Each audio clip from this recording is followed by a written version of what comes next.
nada, quiero agradecer la invitación de la AFU y de la institución. Y bueno, yo realmente acá me siento un poco como en mi casa, entonces me animé a traer algo que no está completamente elaborado, sino que es más que nada, son como unos apuntes de un trabajo que estoy iniciando. Es decir, hubiera sido muy fácil, tal vez como capaz que algunos de ustedes me han escuchado otra vez, venir y hablar de justicia, de las cosas que ya he trabajado, o sea, desempolvar algo y presentarlo, pero quería, no sé, justamente por eso, porque me siento muy cómodo, el presentar algo que va a ser probablemente mi trabajo de investigación en los próximos años. Entonces, esto es también una advertencia porque puede estar no muy articulado, no muy refinado, pero creo que bien vale la pena el presentarlo de esta manera, porque también la discusión que se pueda generar va a ser bastante más intensa que de la otra forma. Bien, lo que me preocupa, o lo que quiero compartir con ustedes, hace a los efectos que tienen algunas dinámicas sociales que son anónimas en las capacidades de los sujetos para poder tomar parte en la vida de la sociedad. Y esto abre, o me parece a mí que puede llegar a abrir, una nueva forma de conceptualizar la justicia, es decir, de agregar algo que la reflexión sobre la justicia no ha contemplado adecuadamente hasta el momento. Cuando hablamos de justicia pensamos en algo como bastante fácil de acordar, que uno de los objetivos que tiene la justicia social, es garantizar la igual dignidad de las personas. Esto es parte de la herencia kantiana y fácilmente acordable. Y sobre eso tenemos prácticamente 30 años de discusión que nos indican la forma en que las instituciones deberían garantizar esa igual dignidad, contrarrestando, por ejemplo, las situaciones de dominación y opresión. Sin embargo, hay dinámicas sociales que son anónimas y que afectan la igual dignidad, que socavan la igual dignidad, es decir, se convierten en un obstáculo para la justicia, de forma similar a como lo hace la dominación y la opresión. La diferencia es que, en tanto que son anónimas, no son atribuibles a un agente. ¿Sí? Y en tanto que no son fácilmente atribuibles a un agente, es mucho más elusivo la forma de contrarrestarlas. Es decir, en la formulación tradicional no, la formulación de la justicia social y de la injusticia social que hemos discutido durante prácticamente 30 años, estas situaciones de dominación y opresión son identificables y podemos intervenir, por ejemplo, a través de las instituciones, a través de la ley o a través de distintos arreglos institucionales. Sin embargo, estas dinámicas anónimas, que ahora voy a detallar un poquito más, lo que hacen es dificultar la identificación de un agente justamente por esta condición de ser anónimo. ¿A qué me estoy refiriendo? Bueno, principalmente a los fenómenos que en la tradición de la teoría crítica, y que también es una tradición que comienza con Rousseau, la continúa Hegel y Marx, que tiene también a Lukács como uno de sus referentes, se tienen como fenómenos de alienación, y que en las formulaciones contemporáneas podríamos, y esto es simplemente, esto no es exhaustivo, pero que podríamos identificar en tres fenómenos. Uno es la colonización del mundo de la vida, que presenta Habermas, que es una cierta forma de reconstruir la reificación de Lukács, la propia reificación de Lukács, y un fenómeno que lo tenemos, probablemente sea el más fácilmente palpable, que es el consumismo, en el que también se da cierto tipo de reificación, ¿sí? De cosificación, pero de la subjetividad. La primera de ellas, o sea, la colonización del mundo de la vida, se da como la invasión de lógicas o de dinámicas sociales propias de espacios mediados por la racionalidad de medios afines, esto es la burocracia y el mercado principalmente, en espacios donde las relaciones que priman son las relaciones sujeto-sujeto, es decir, intersubjetivas, donde el otro es considerado como un fin en sí mismo.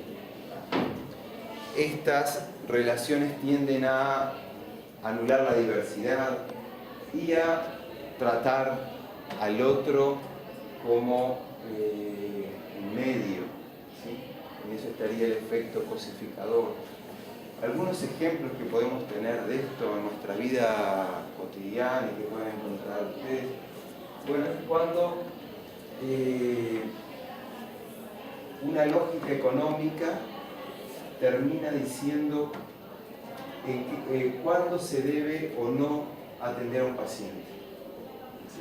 O cuándo o qué tipo de diagnóstico se autoriza y cuál no, y qué tipo de tratamiento se debe pagar y cuál no. O, por ejemplo, es decir, ahí no hay un valor en sí mismo. La idea de dignidad que le atribuye a cada uno de nosotros el ser en sí mismo valioso pasa a un segundo plano y hay una lógica cuantificadora que es la que prima. También a la hora de, yo creo que, esto capaz que me equivoco, pero yo he escuchado algunos discursos de algunas autoridades de la educación que tienen que ver con lograr ciertas cifras que hacen a los índices de repetición o a ciertos resultados académicos, donde lo que preocupa es la cifra, ¿sí? Y no el desempeño real de los estudiantes. Es un caso claro de esta burocratización o de esta reducción de lo que es en sí mismo valioso a una lógica económica o burocrática. La reducción de la diversidad también creo que podemos percibirla en el espacio educativo, donde hay una fuerte tendencia normalizadora, ¿sí? Es decir, aquello que se desvía de la regla es como muy poco contemplado o hay muy poca sensibilidad para contemplar eso. A nivel de la legislación familiar, ese es uno de los ejemplos que también se pone, lo podemos ver de forma sistemática. Hay ciertas familias que son normales y que la seguridad social ampara, mientras que hay otros casos que quedan por fuera de esa regulación o que son forzados a entrar si es que se quieren tener los beneficios del Estado social o el Estado libre. Entonces, este es uno de esos problemas o es una de esas dinámicas sociales anónimas. Es decir, aquí lo que no hay es, de nuevo, no hay un agente que podamos identificar como el que produce este tipo de lógicas, sino que son lógicas inherentes a la reproducción de la sociedad. Y en tanto que desbordan ese espacio natural, desbordan a la economía o desbordan la administración burocrática para invadir otros, es que se vuelven patológicos. Es decir, en la sociedad estaría perfectamente justificado que este tipo de lógicas operaran estrictamente en el campo de la economía o en el campo de la administración. Cuando salen más allá, eso no es lo que se cuestiona. Lo que es cuestionable es cuando van más allá de esos espacios de desarrollo naturales y afectan estas relaciones interpersonales o esta condición de fin en sí mismo. El segundo segunda categoría de este tipo de dinámicas está como muy atada, ¿está? Es como una versión, podemos decir que es una versión de la colonización del mundo de la vida, o que la colonización del mundo de la vida es una versión de esta, y es la reificación, que es una reconstrucción que hace Lukács del fetichismo de la mercancía. Esto aparece por primera vez en Marx, en el Capital, bajo el concepto del fetichismo de la mercancía. Lo que Marx indica o nos llama la atención es que hay algo ahí afuera que cobra vida y que funciona independientemente de nosotros. Algo que se había anticipado en los manuscritos, ¿no? Si ustedes recuerdan, la idea de alienación es, también Hegel, es cuando algo que es nuestro producto, que podemos identificar como nuestro, parte de nuestro ser, se vuelve ajeno y se nos opone. En este caso, la mercancía opera como algo que se independiza de nosotros, que somos quienes lo producimos. Y lo peor de todo es que nos agrede, nos encanta. La filosofía del dinero es un libro de Georg Simmel, en el que él también plantea algo parecido a esto, pero a diferencia de Marx y a diferencia de algunos otros filósofos, Simmel se queda exclusivamente en la presentación, vamos a decir, fenomenológica del problema, y no indaga las causas. Entonces, Marx, una de las cosas que nos enseña es, en este caso particular, y esto es algo metodológico, a apuntar a las causas que generan este fetichismo o esta reificación. Cuando Lukács reconstruye ese concepto, lo que nos dice es que la dinámica de las sociedades capitalistas contemporáneas, podríamos decir, lo que genera es un tratamiento del otro como una mercancía. La mercancía tiñe todas las relaciones interpersonales. Y, por lo tanto, en lo que culmina es una frecuente instrumentalización del otro. La tesis de Lukács es una tesis, podemos decir, radical, en la que prácticamente no queda espacio para todo lo que esta mercancía tiñe en las relaciones interpersonales. Si volvemos a lo que decíamos recién, la colonización del mundo de la vida, una de las cosas que hace es comprender esto que plantea Lukács, pero deja un espacio emancipatorio, deja un espacio para poder enfrentar esto. Claro, si la tesis de Lukács se cumpliese a rajatabla, vamos para casa, no hay nada que hacer. No hay forma de enfrentar el capitalismo, no hay forma de enfrentar a esta dinámica patológica de las sociedades contemporáneas.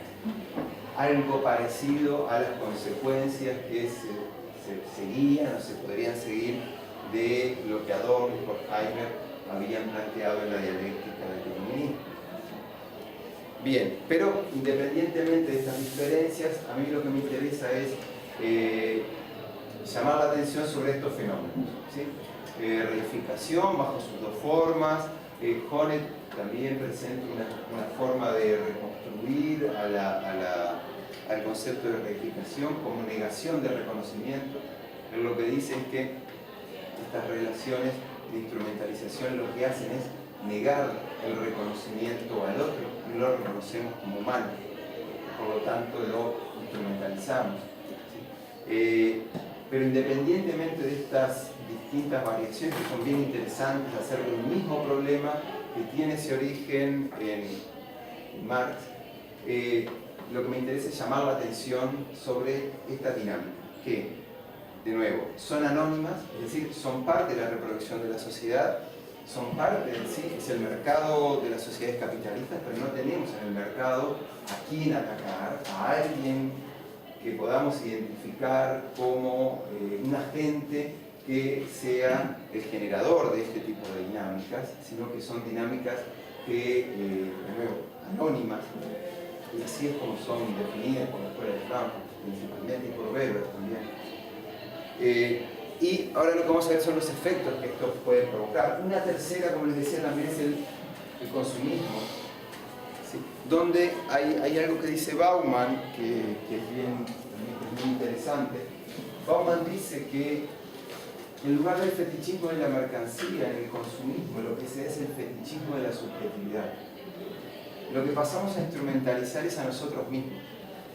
¿Sí? Nos manipulamos en conformidad con aquello que las dinámicas del mercado imponen o exigen. Y de la misma forma que en los otros casos, pasamos a darle algo así como sentido o vida a objetos que son los que nos van a hacer felices. Los objetos pasan a ser portadores de sentido en lugar de ser nosotros quienes le demos ese sentido. Hay algo así como una transvaloración, donde es un medio se transforma en un fin. Así que eso es algo que caracteriza a todos estos fenómenos.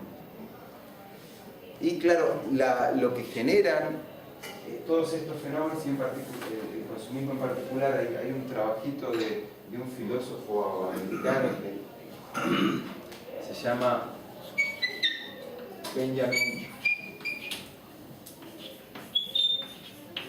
Barber. El libro se llama Consume. Yo no sé si está traducido al español, pero lo interesante es que en este libro lo que Barber dice es que dice algo parecido a esto, parecido a lo de Bauman, es una tesis convergente, pero lo que dice es que el consumismo lo que hace es generar un etos infantilista, se nos convierte en niños, nos obliga a actuar como niños. Esto es, no lo dice de esta manera, pero reduce nuestras capacidades reflexivas, nos vuelve profundamente irreflexivos. Y entonces lo que podemos afirmar, o lo que a mí me parece que se sigue de estos efectos, es que de estas dinámicas sociales anónimas que tienen efectos patológicos sobre nosotros, es que lo que hacen es afectar nuestras capacidades reflexivas. No es decir, novedosa ni nada por el estilo, sino simplemente una constatación. Bajo todas ellas somos menos reflexivos y por lo tanto menos libres, ¿no? Que cuando estas patologías no nos afectan. Entonces, a mí se me ocurría que podríamos pensar en algo así como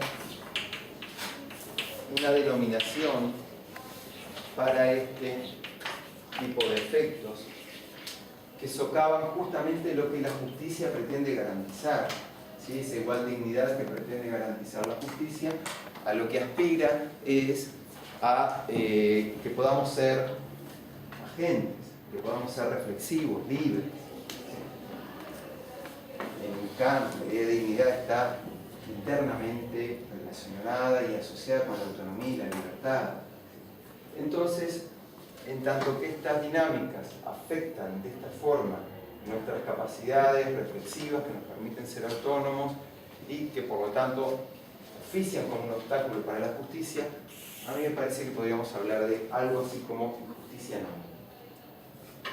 Y que, a diferencia de el otro tipo de injusticia, esa que podemos atribuir a ciertos arreglos institucionales, a prejuicios, a pautas de comportamiento, podríamos, a diferencia de esa, vamos a tener que encontrar la identificación de un camino que nos permita contrarrestarlo.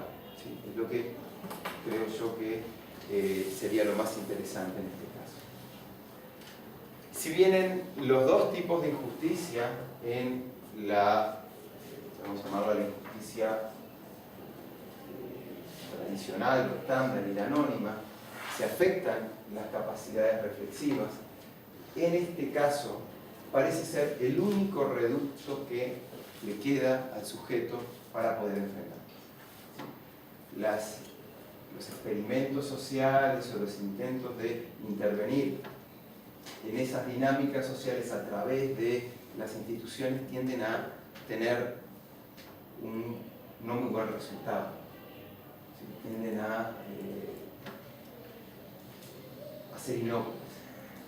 Estas dinámicas sociales simplemente encuentran otro camino para poder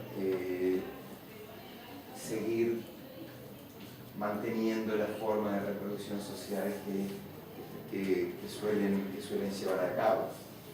Estoy pensando en algún ejemplo, pero por ejemplo, con el consumo, ¿no?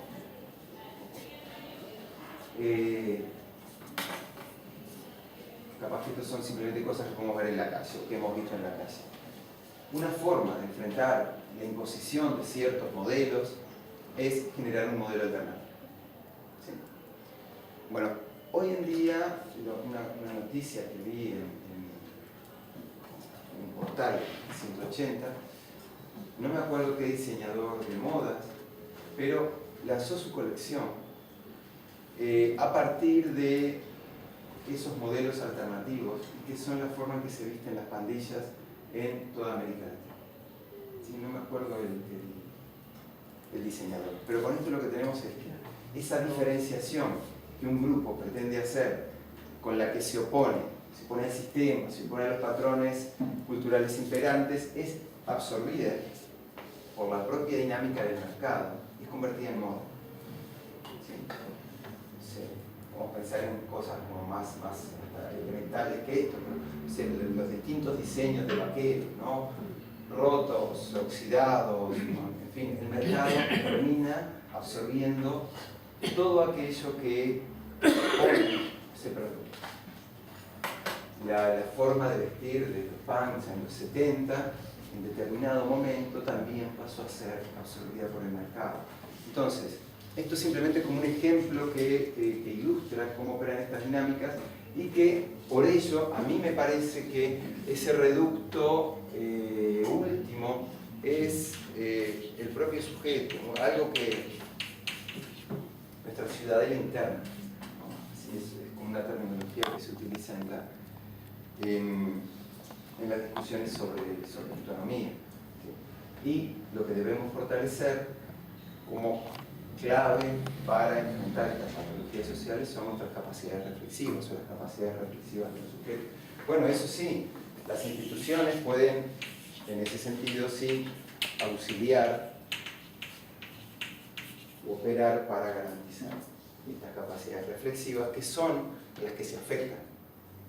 Entonces, lo que deberíamos pensar, o a lo que a mí se me ocurría que es importante para saber cómo enfrentar esta injusticia anónima, es el identificar qué es aquello que se afecta. ¿Sí? Es decir, más allá de esa formulación general de capacidades reflexivas, bueno, tratar de encontrar con un poquito más de precisión qué es lo que se afecta. Y hay un concepto que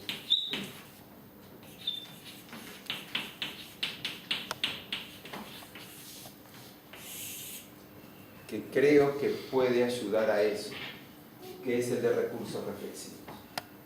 El concepto de recursos reflexivos yo lo tomo de un concepto que utilizan Hoffe y Preus y Hirschman y mucha gente. Hay un economista indio que habla de algo parecido que se llama Dasgupta y que hablan de recursos morales. ¿Sí? Entonces yo a partir, simplemente esto lo digo como una cuestión de saldar deudas, ¿no?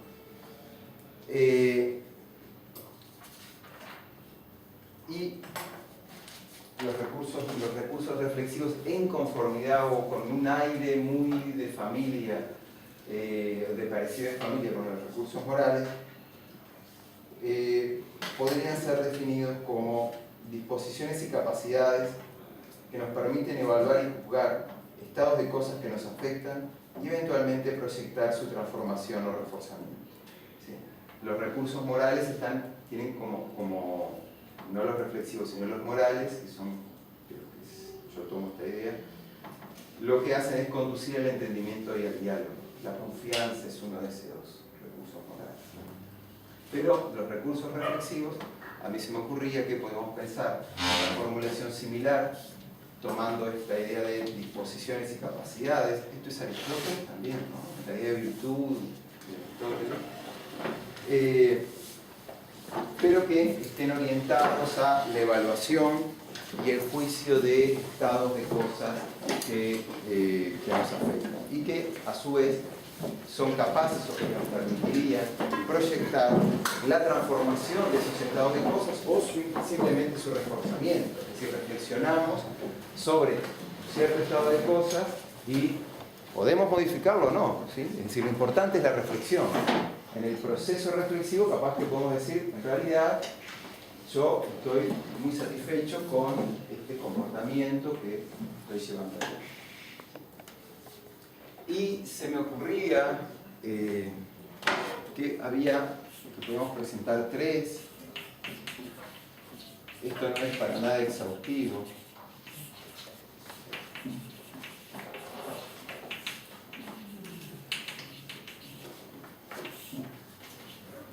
Y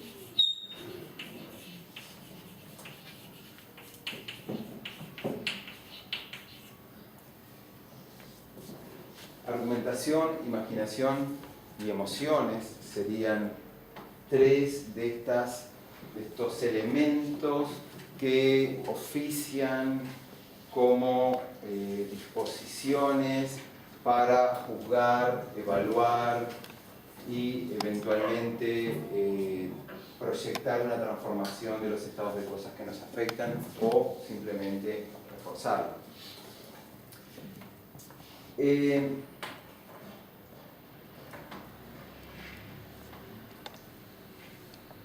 Voy a hacer un paréntesis y vuelvo ahora.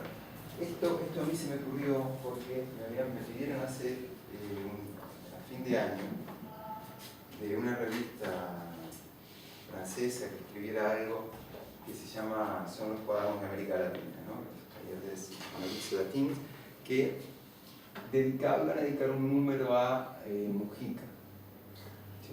Al gobierno uruguayo en su segundo mandato y la reacción que generaba el gobierno de Mujica justificó un número monográfico y le pidieron a una serie de profesores de Uruguay.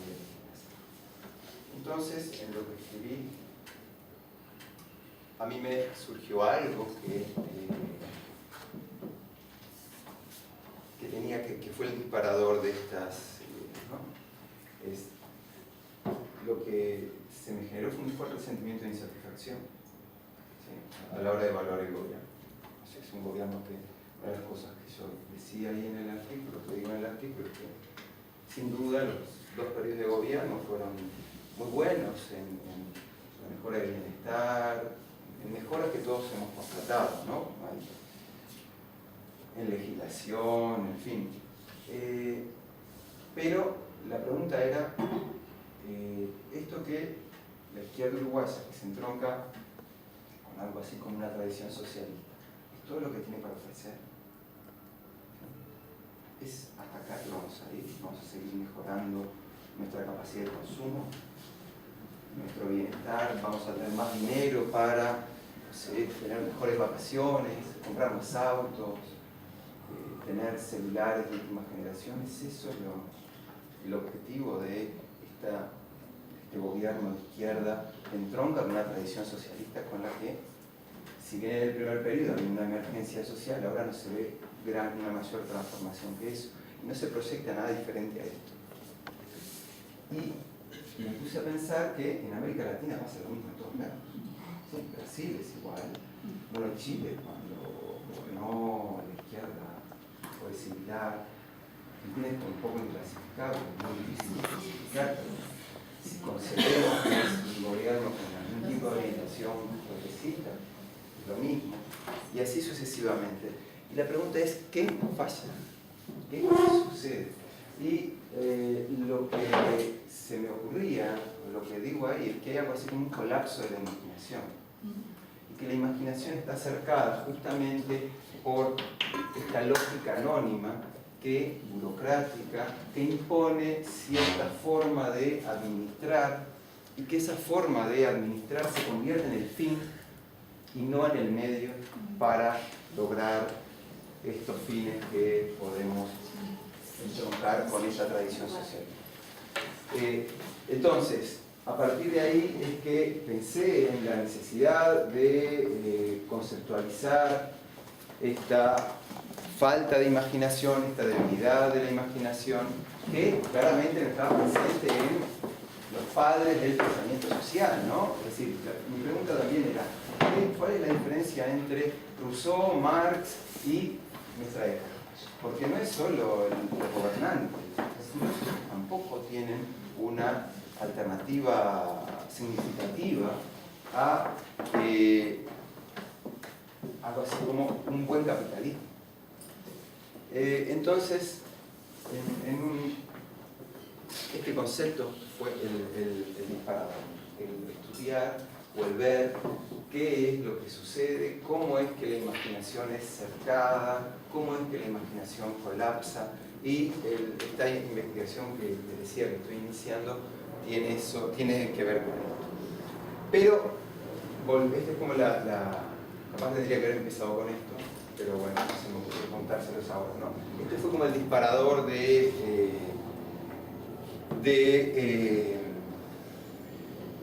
este trabajo, que ahí en ese articulito aparece como esbozado, aparece el concepto de recursos reflexivos, pero no tan diferenciado como aquí. Estos recursos reflexivos lo que nos permiten es un ejercicio, ¿sí?, valga la redundancia, la reflexión, ¿no?, un ejercicio reflexivo en el que las emociones, la imaginación y la argumentación operan conjuntamente a la hora de permitirnos procesar evaluaciones, realizar juicios y, de nuevo, eventualmente, proyectar transformaciones. Lo que sucede, bueno, simplemente como una anotación, las emociones, para que cumplan con ese rol, deben ser concebidas en términos cognitivos. Esto es una tendencia ya no muy novedosa, pero que en los últimos, creo que 20 años, tanto en la psicología cognitiva como en la filosofía, es lo que se suele defender, las emociones no racionales, sino justamente como racionales, como juicios implícitos que tienen por objeto la vida buena.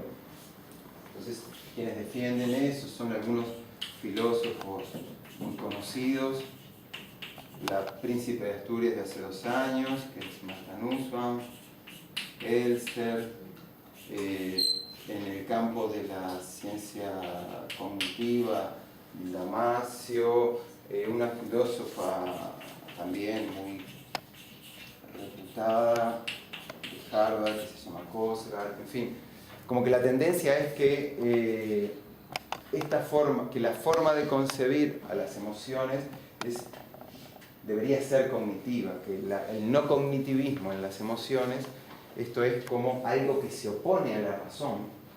¿Sí? Hay una imagen que utiliza Elster como arena en el mecanismo, ¿no?, como arenilla en el mecanismo, como algo que nos molesta y no nos permite ser racionales, ha sido transformada justamente en lo contrario, en un auxiliar del mejor uso de la razón. ¿Sí? ¿Y qué tiene esto que ver con un cierto proceso de ampliación de la racionalidad que se ha dado a lo largo de todo el siglo XX? Cuando hablamos de imaginación, bueno, lo que estamos pensando es en la capacidad de representarnos estados ausentes, ¿sí?, y de concebir o de representarnos como concebibles estados de cosas que nunca hemos vivido, ¿sí? Es decir, nos podemos representar a nosotros mismos ¿sí?, realizando algún tipo de actividad que capaz que queremos hacer en 4 o 5 años, ¿sí? Y ese imaginarnos como lo que queremos ser probablemente oficie como guía para esa transformación de nuestros parámetros de comportamiento, nuestros proyectos vitales. Si, por ejemplo, quiero en 4 o 5 años ser profesor de literatura o enseñar literatura, bueno, el imaginarme de esa forma lo que me va a indicar es todo aquello que, o parte de lo que debería ser para poder alcanzar esa meta. Y la argumentación, que es probablemente lo más conocido, lo más trabajado, tiene que ver con el intercambio de razones a la hora de justificar posiciones. Entonces, en conjunto, argumentación, imaginación, emociones, vamos a agregar más cosas. Esto es lo que se me ocurría a mí simplemente. En conjunto, estos elementos son recursos que nos permiten evaluar, reflexionar nuestros estados de cosas, o sea, nuestra propia vida y los estados de cosas que nos afectan, y eventualmente proyectar su transformación. ¿Qué es lo que de inmediato deberíamos pensar? Que estos elementos, al igual que los procesos de reflexión, están afectados o podrían estar afectados por grados de intensidad, para llamarlo de alguna manera, de esa reflexión. Entonces, podríamos pensar en un tipo de reflexión superficial y otra profunda. La reflexión superficial implica el uso, ¿sí?, de estos recursos, sin duda, pero tomando decisiones que implican principalmente el ajuste de los mejores medios a nuestros planes ya previamente establecidos. ¿Sí? La reflexión profunda, por el contrario, lo que supone es un ejercicio intenso de estos recursos y permite o habilita o habilitaría a concebir una transformación sustantiva tanto de lo que afecta a nuestra vida, ¿sí?, una autorreflexión, ¿no?, es decir, de evaluar lo que concebimos como vida buena, como las estructuras y relaciones sociales de las que somos parte. Entonces aquí, en la reflexión profunda, es cuando surge la crítica. Es decir, la reflexión superficial sería básicamente acrítica o poco crítica. Reflexionamos a la hora de decidir cuál es el mejor celular que creen que vamos a comprar. Queremos comprar un celular y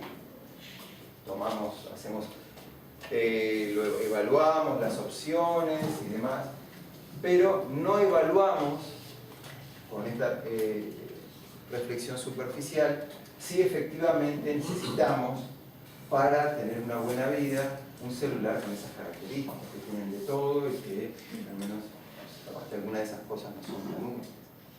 O podemos trasladarlo a otras cosas, ¿no? O sea, un auto nuevo en la familia tiene un auto, compramos un segundo auto. Sí, más chiquito. Bueno, ¿para qué? ¿Para ir al supermercado?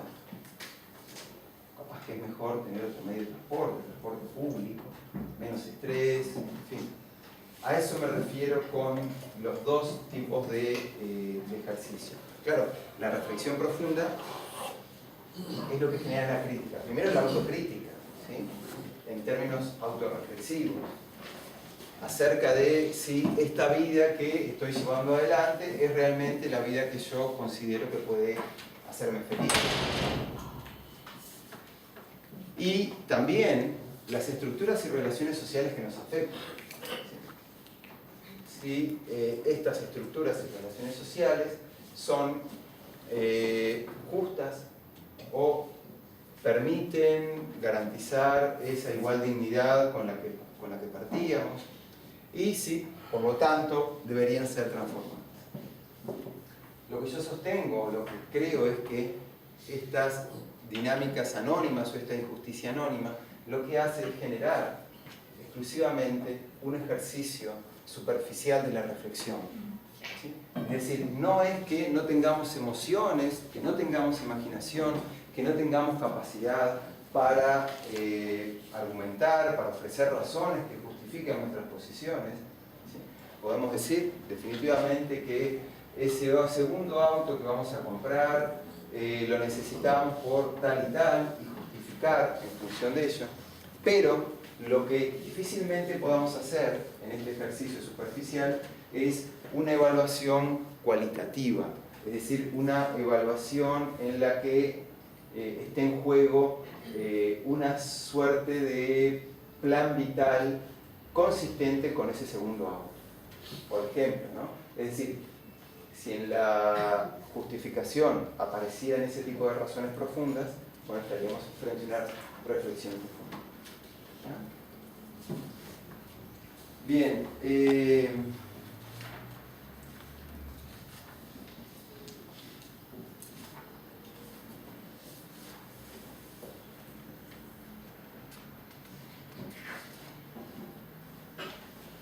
Esto es como el bloquecito. Yo no quisiera agregar mucho más, ahora voy a decir algunas cosas más, pero no quisiera agregar mucho más para no generar mucho lío. Pero lo único que a ver, vamos a agregar algo más. Esta distinción entre superficial y profunda, en tanto que es parte de la reflexión, también afecta a las emociones, también afecta a la imaginación y también a la argumentación. Vamos a tener un ejercicio superficial de emociones o un ejercicio superficial o profundo de la imaginación y también un ejercicio superficial o profundo de esa capacidad para ofrecer razones. La imaginación profunda, ¿sí? Por ahí, a mí me gusta decirle imaginación radical, porque la imaginación profunda está muy cerca de la imaginación radical, es la que es capaz de disparar la crítica social y es la que es capaz de concebir estados sociales alternativos a los presentes. Esto es, estructuras y relaciones sociales diferentes a las que nos. También lo que es importante tener en cuenta es que existen distintos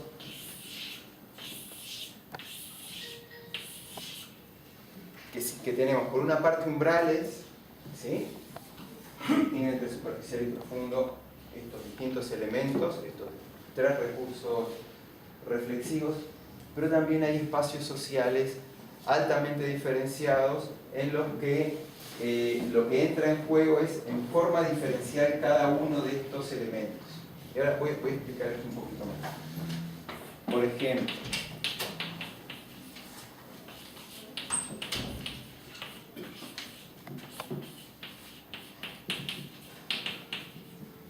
tres espacios, podemos poner más, ¿sí? Pueden haber más, sin duda. Cuando las cuestiones que tenemos que evaluar son éticas, es decir, que hacen a nuestra vida buena, que refieren a nuestro plan vital, el peso de cada uno de estos elementos es distinto. ¿Sí? Seguramente las emociones que entran en juego en este contexto social, este contexto de justificación, va a ser distintas a las que entran en juego en la política o en la moral. ¿Sí? Por ejemplo, en la política me parece que la ira es una emoción deseable, altamente deseable, ¿sí? A la vez que la compasión. A la hora de pensar en cuestiones éticas, ese tipo de emociones puede tener un rol secundario o mínimo. ¿Sí? ¿Se entiende? Es decir, la ira ante la injusticia, ¿no? Sí, la compasión ante el otro, ante el que sufre. Algo similar ocurre con la imaginación y con la argumentación.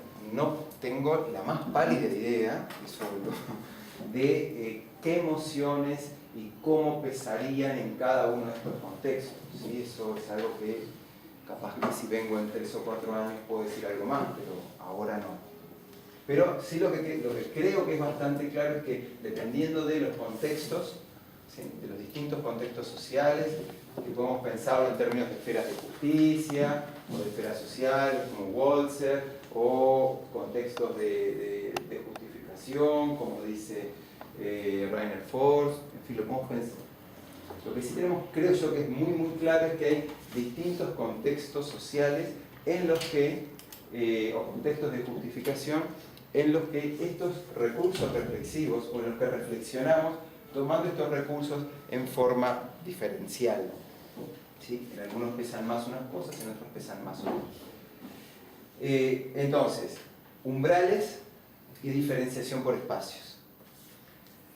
Y lo último, con respecto a esto, es que a mí me parece que este concepto de recursos reflexivos permite dotar de un mejor criterio del que teníamos hasta el momento para saber o para identificar, o al menos un criterio un poco más desagregado o multidimensional, puede ser, para saber cuándo alguien actúa libremente o como consecuencia de estas dinámicas anómalas.